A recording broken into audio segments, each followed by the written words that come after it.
একটা উত্তর না, কেন আপনি তো ভোটার তালিকায় অন্তর্ভুক্ত হননি। 18 তারিখের পরে আপনি যদি 18 তারিখের আগেও যদি 31শে অক্টোবরের আগেও যদি আপনি 18তে হয়ে থেকে থাকেন, কিন্তু আপনি তখনও হননি, কিন্তু পরবর্তীতে ধরেন নভেম্বরের 1 তারিখে হয়েছেন, কিন্তু যেহেতু আমাদের চেক আউট ডেটটা ছিল, কাট অফ ডেটটা ছিল 31 তারিখ পর্যন্ত, কাজে আপনাকে অন্তর্ভুক্ত করার সুযোগটা নাই, কেন ওখানে বন্ধ করতে হবে, কোনো না কোনো জায়গায় একটা সীমারেখা টানতেই হবে। ঠিক আছে,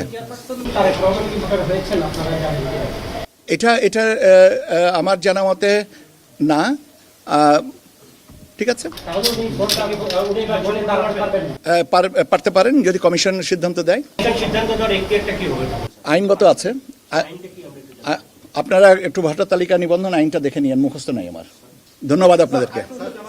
এর আগে যখন নির্বাচন হয়েছে তখন শুধু নতুন ভোটার মানে স্থানান্তর বাদে সব সেবা চালু ছিল, এবার কেন সব কারেকশন সেবাটা বন্ধ আছে?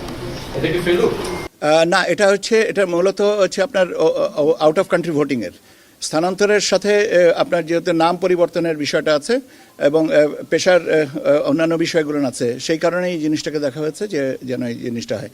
ফটোগ্রাফ চেঞ্জ করার সাথে আপনার সিনক্রোনাইজেশনে এনআইডি ডেটাবেজের সাথে সিনক্রোনাইজেশনের সমস্যা হয়, নামের সাথে এনআইডি ডেটাবেজের সিনক্রোনাইজেশনের সমস্যা হয়। এই সমস্যাগুলো আমরা ফেস করতে চাইনি, স্লিমলেস রাখতে চেয়েছি, সেই জন্য এটা করা।